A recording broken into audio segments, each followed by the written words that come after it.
Well, hello there, Flosstube. Welcome to the first video on my channel, my first foray into Flosstube. Let's see how this goes. It's not the first time I've tried to record this. It might not even be the last. I really hope it is. I'm tired of trying to start this video off. On the bright side, some of my jitters have gone away, which is nice.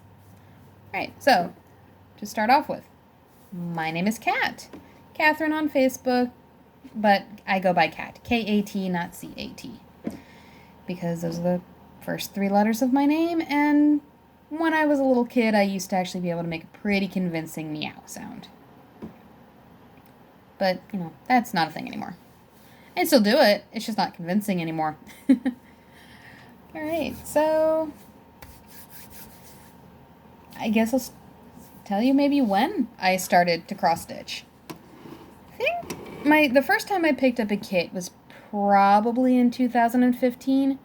Might have been 2014. 2015 is for sure when I got some finishes. I had been doing some plastic canvas at that point in my life.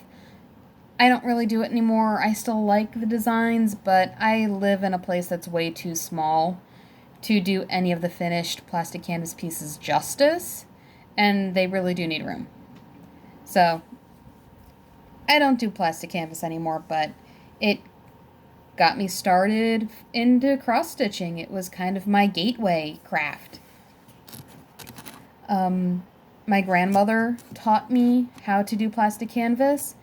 By the time I was ready to journey into cross-stitch, she had started to succumb to dementia.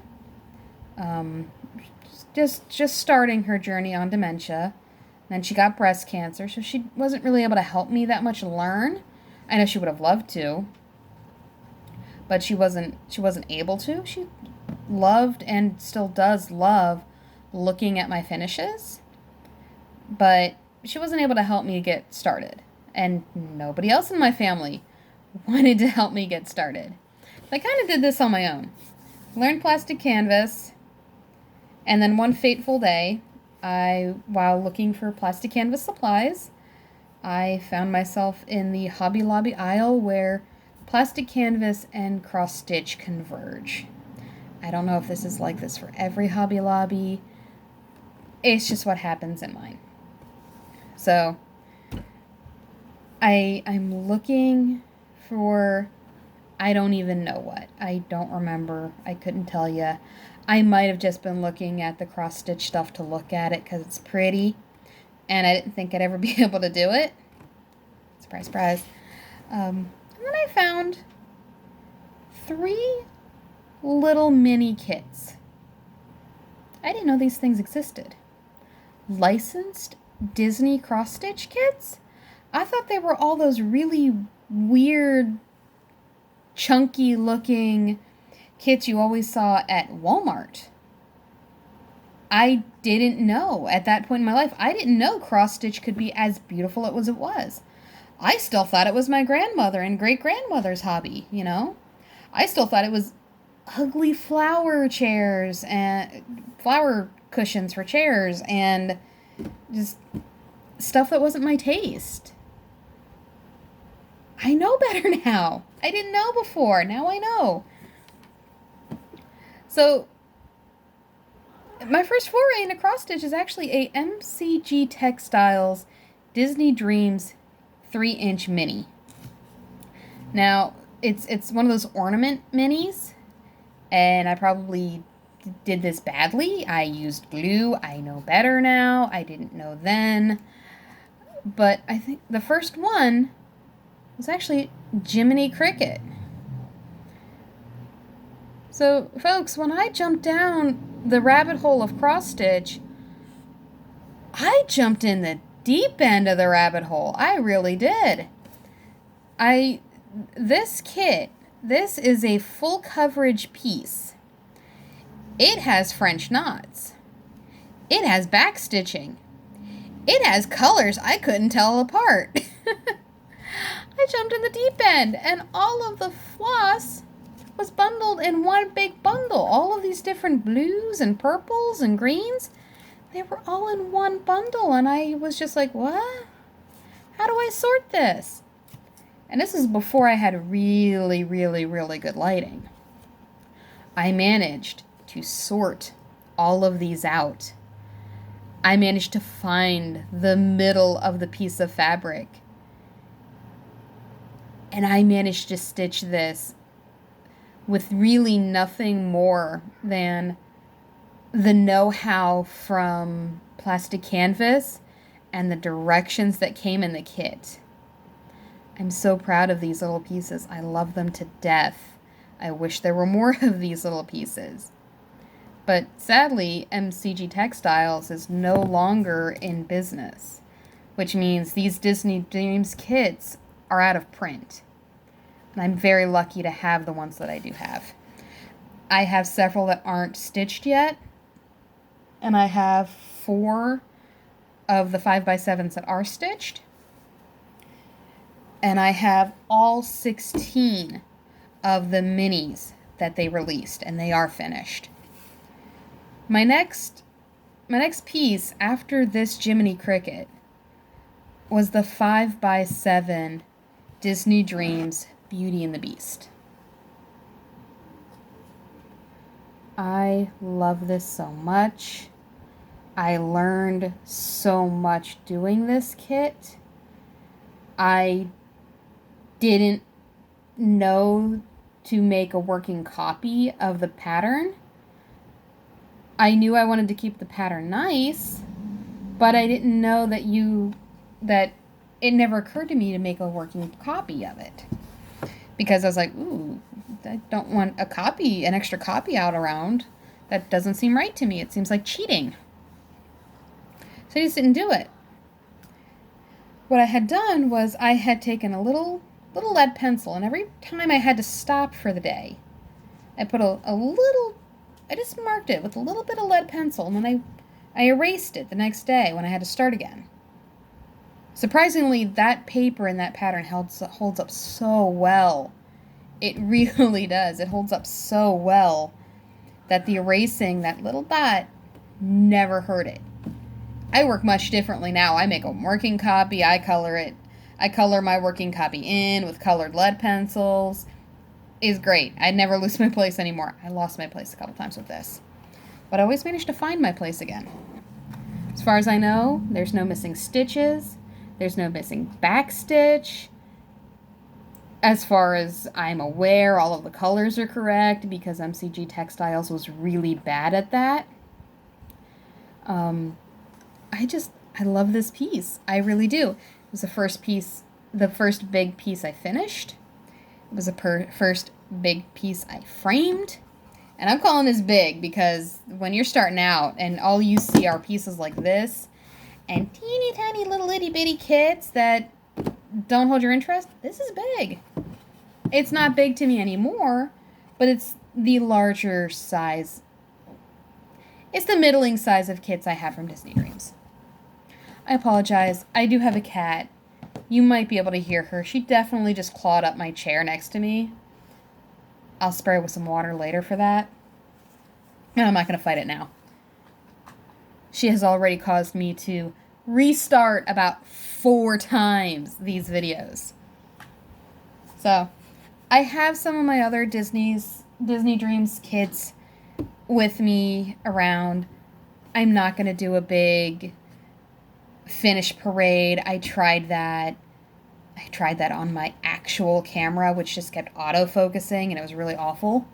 So I won't be doing that again. This one's on my phone.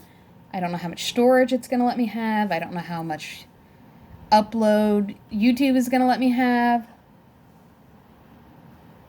So we're just going to see where this train wreck of a video goes.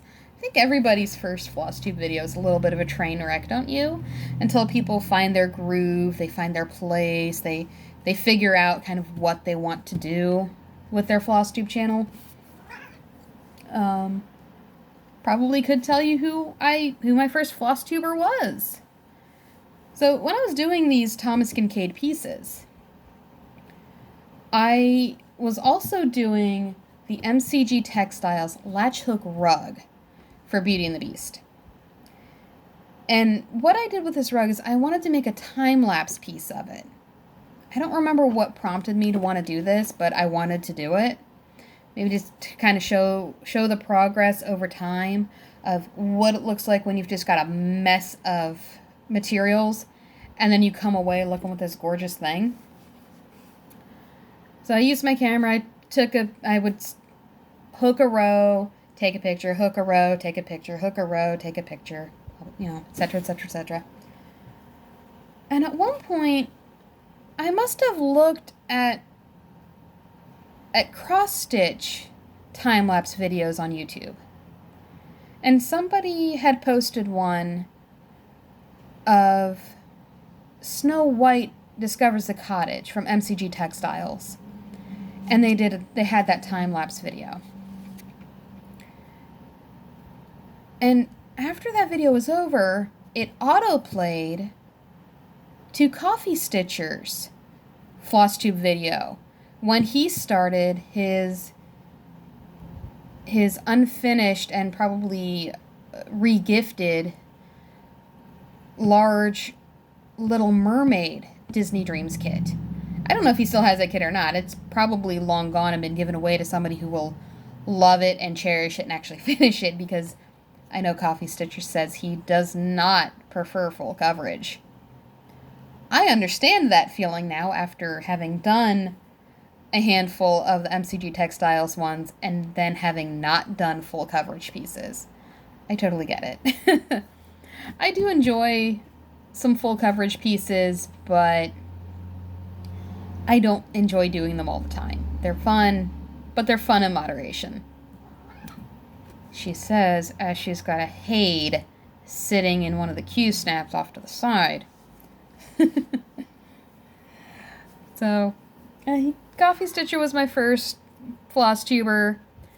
From him, I discovered the amazing website of 123 Stitch, which has more modern cross-stitch pieces. It has more primitive and more pieces that are a little older. Something to appeal to everybody. Before Coffee Stitcher brought it up, I didn't know they existed. I didn't know that needle minders were a thing. The amount of times I said I needed to start a drinking game of and take a shot every time I lost the needle, every time I lost the pattern, every time I lost my scissors. I lost my scissors so often, it wasn't funny. They were always sitting underneath the Q-snap. Always under the Q-snap on the table. I don't have that problem anymore. I have figured that out, but Coffee Stitcher, it was such a great source of information just from watching his videos, learning about great websites, learning that the group Stitch Mania is a great and welcoming place for cross-stitchers to be, to show off what they're working on, to bounce around ideas on what colors work best with what fabric and what design. And I'm very happy to be a member of Stitch Mania. Katie and Garrett, Stash Queen and Coffee Stitcher are amazing administrators for that group. They don't get paid for it. They probably should get paid for it. But as they really keep the bull crap out of the group. And they're such friendly people. And if you haven't seen their Stitch Mania talk show, go. Just click out of this. I don't even care about the views. Just go watch that because they're great. They are so great. You're welcome for the plug, you too. I'm not quite sure how to wrap this up or continue this video. Probably could show you my current whip. Whip meaning work in progress. I know whenever anybody ever starts out in Flosstube or cross-stitching, nobody understands what some of our jargon is. WIP stands for work in progress. FFO, fully finished object. FO, finished object. A UFO, that's an unfinished object. Most of the time, that's an abandoned, unfinished object. Most of the time, not always. Let's see, what else? Oh, frogging! Frogging was one that was kind of fun to figure out what that one meant. Frogging is when you have to rip out stitches. Here's why. Rip it, rip it, rip it. When you have to rip it out, it sounds like the ribbit a frog makes. So, ribbit, or rip it, rip it. Pretty fun. Whoever came up with that the first time is awesome. A new one I just learned is apparently tadpoling, when you have to rip out only a few stitches that you've miscounted somewhere before you have to rip out a larger piece.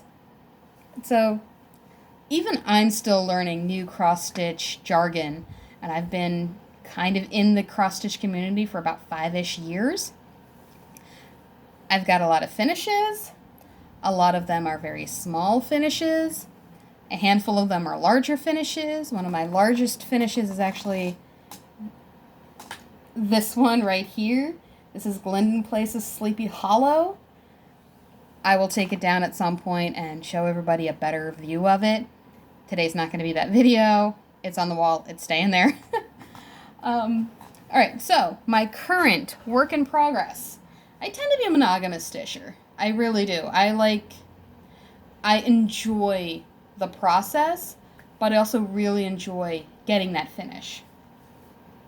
And having too many things started at once kind of gets my anxiety up, because it's like, oh, something happens to me. I've got all of this unfinished stuff, and nobody will know what to do with it. But if I only have one unfinished piece, somebody might finish that piece and then get rid of all my stuff. So my current piece is actually going to be a gift. I am sitting right next to my stitchy spot, so I'm just getting it off the Lowry stand. My current piece is Tribal Beta by White Willow Stitching. So Tribal Beta by White Willow Stitching. I'm doing it on a different fabric. I'm also doing it with different threads than what they've called for. And this is going to be a gift. So here it is. It's actually stitched up fairly quickly from here. I only got all of the materials to make this Wednesday of last week. So I've had it almost a week. And I've got, as you can see, I've got the body done. I've got the top fin done.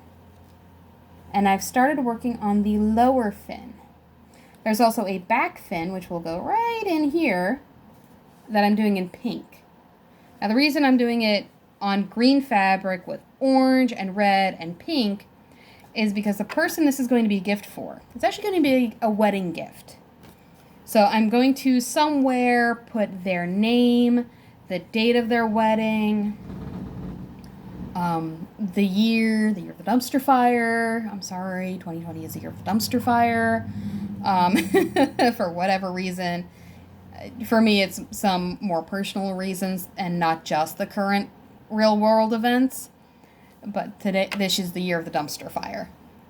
So, but I do have a few nice, fun things to look forward to as I stitch up gifts. So, yay. I can't wait for them to see this. She knows I cross-stitch. She might suspect that she's getting something handmade, especially because at the bridal shower a couple of days ago, I said it wasn't finished yet. It wasn't ready. So I'm sure she suspects that she's getting cross-stitch. She just has no clue what it is. No clue. I'm okay with that. She doesn't need to know all my secrets. I just really hope she loves it. I think she will. I think she'll appreciate all of the hard work that goes into something like this. I'm excited to get this video done and start working on it, honestly. When I start a piece, I usually get really into it, and I just want to stitch and stitch and stitch until it's done. And some of that is because I do work on smaller pieces. I work on a lot of Mill Hill kits. So, wrong one. Yeah, that one. Okay, so I work on a lot of smaller little Mill Hill kits, They look just like that. And these are quick. A lot of these are actually 2 or 3 day projects, sometimes 1 day projects.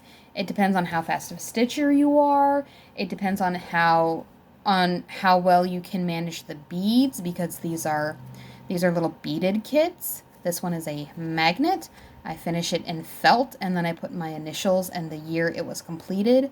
I have more recently started also adding the date I finished it, or sometimes even the date I FFO'd it.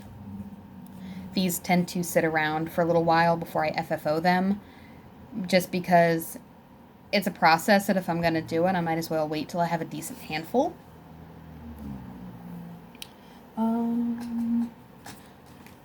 I've also got another piece here that's going to be a gift. I have a friend who's been a little down in the dumps recently, just because of life in general. It seems to be kicking her in the butt a bit.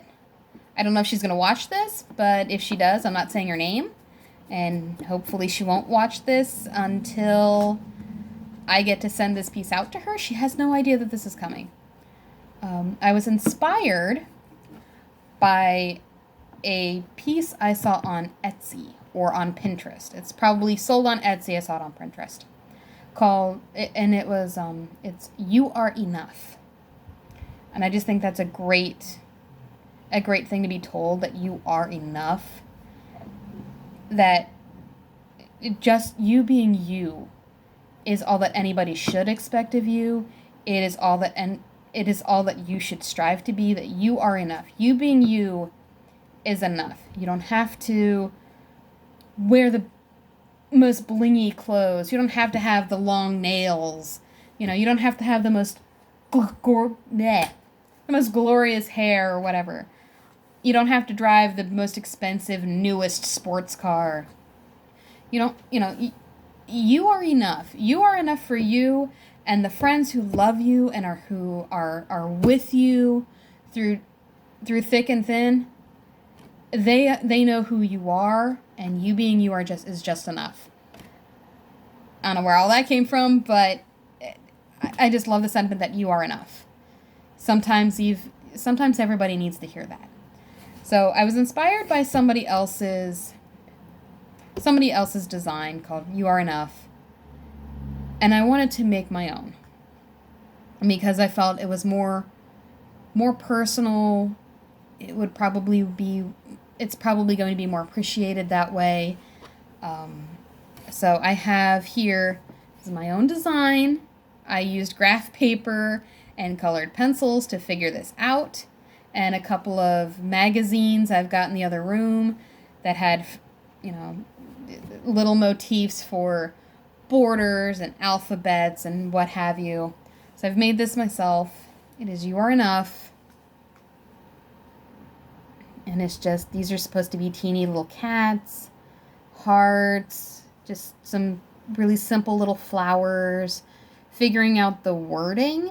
Y'all, figuring out what kind of stitch or design you want to use for words, it is not as easy as you might think. I don't care what anybody says. You might have the idea, and if you're doing this on graph paper instead of a computer program, you have no idea how difficult trying to figure this out is. And then to stitch it for yourself, to see if it stitches up the right way, to see if it even looks the way you want it to look. I went through 3 other alphabets before I settled on this one. So, a little closer here. This fabric is a scrap of 32 count Colores linen from Under the Sea Fabrics. She has great fabric. If you are afraid of ordering from some of the hand dyers on Facebook or on Etsy or however they sell their pieces, Under the Sea Fabrics is fantastic.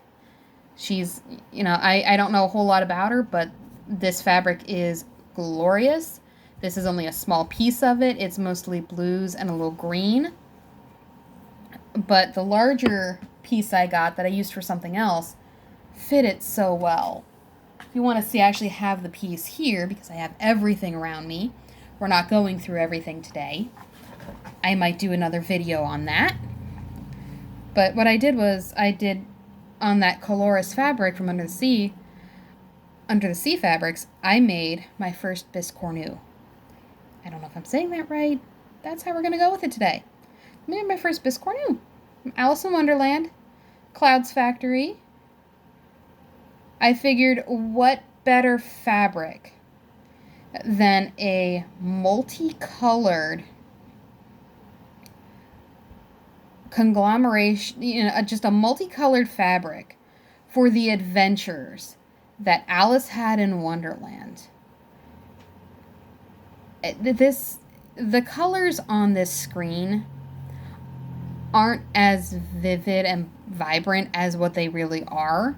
They're close-ish, but they're not quite there. So, I mean, you've got the adorable little dormouse, the Cheshire Cat, and the Mad Hatter, and the White Rabbit, and Alice, and the eat me, drink me stuff, the key, the Rabbit's Watch, the roses from Painting the Roses Red. Probably should have made one of those white just to make the joke, but I love this piece. My cat actually really likes it too. I saw her batting it around the one day. I don't keep anything in it. You could probably use this as a pin cushion. I have cats. I don't. Any pins or needles I have are safely attached to magnets or in little wooden needle cases, which I could get, but I'm not because it's way over there and I don't feel like doing that right now because, lazy. Alright, so those are a handful of things I've got done. Let's see. I've showed you my whip. I've showed you a recent finish. Yeah, I think for now we might leave it at that. And we'll call this my first Flosstube video at almost 30 minutes long. I really hope you all have enjoyed this. If you would like to see more from me, please like the video or comment on it or let me know in whatever way you see fit. Constructive criticism is always welcome. I might not listen. This is being done on my Android phone, and I'm a broke person, so I don't have a lot of money to spend on making things better or perfect or what have you.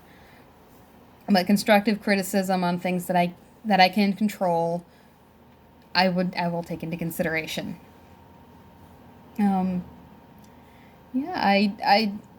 I will probably do a finished object and FFO parade at some point because I'd really like to show everybody all of my pieces, but I'll probably do my pieces by designer or by type of item because I've got everything from Thomas Kincaid Disney Dreams pieces to Just Nan pieces to Frosted Pumpkin stitchery pieces, Clouds Factory pieces, random kits I got at Hobby Lobby when I was first learning how to stitch, and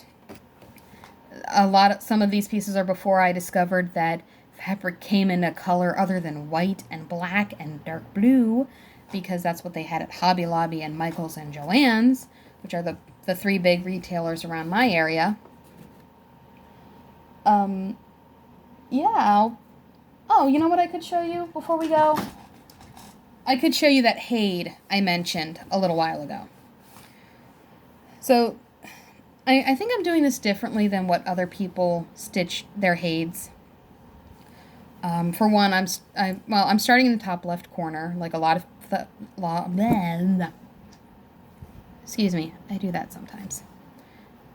My mouth runs away and my brain can't follow to give it directions.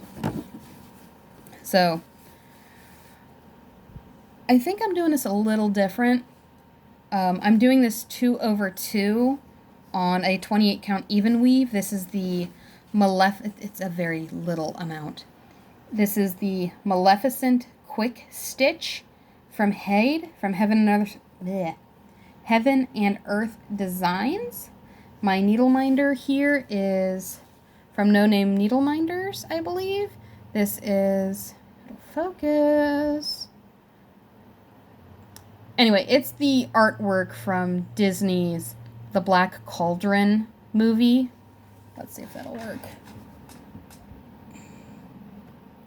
It's probably not much better. Anyway, that's the artwork piece from Disney's The Black Cauldron.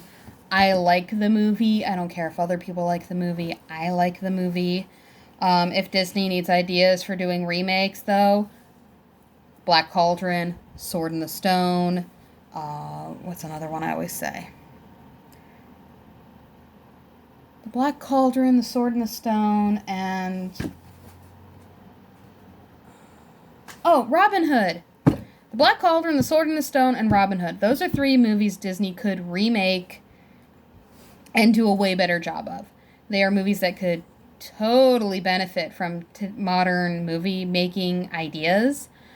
I would prefer them to be hand-drawn. I know that would never happen, but you know what? Zootopia looked cool, and the Fox design looked cool, so they could reuse that idea for Robin Hood, maybe.